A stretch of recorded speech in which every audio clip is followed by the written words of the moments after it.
অনেকের দিনের শুরুটা এখন অনেকটাই এমন, মোবাইল হাতে বাথরুমে ঢোকা, দুটো রিল দেখা, কয়েকটা রিপ্লাই দেয়া, এই ভেবেই মিনিট গড়িয়ে হয়ে যায় দীর্ঘ সময়।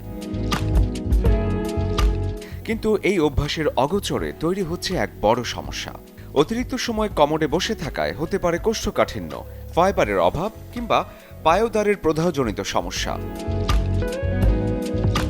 মোবাইল স্ক্রল করতে গিয়ে চাপ বাড়ে রক্তশিরায়, যাতে ঝুঁকি বেড়ে যায় অর্শরোগের। মেডিকেলের ভাষায় বাথরুমে মোবাইল মানেই অপ্রয়োজনীয় সিটিং টাইম। শুধু অর্শ নয়, মোবাইলের কারণে মলত্যাগের স্বাভাবিক রিদম নষ্ট হয়, পেটের ব্যাকটেরিয়ার ব্যালেন্স নষ্ট হয়ে দীর্ঘ সময়ের জন্য তৈরি করতে পারে পরিপাকতন্ত্রের আরও জটিলতা। বাথরুমে মোবাইল ব্যবহার আজই বন্ধ করা উচিত। মলদ্বারে ব্যথা বা রক্তপাত হলে দ্রুত পরামর্শ নিন চিকিৎসকের। খাদ্য তালিকায় রাখতে পারেন ফাইবার জাতীয় খাবার, আর কমোডে যত কম সময় ততই ভালো।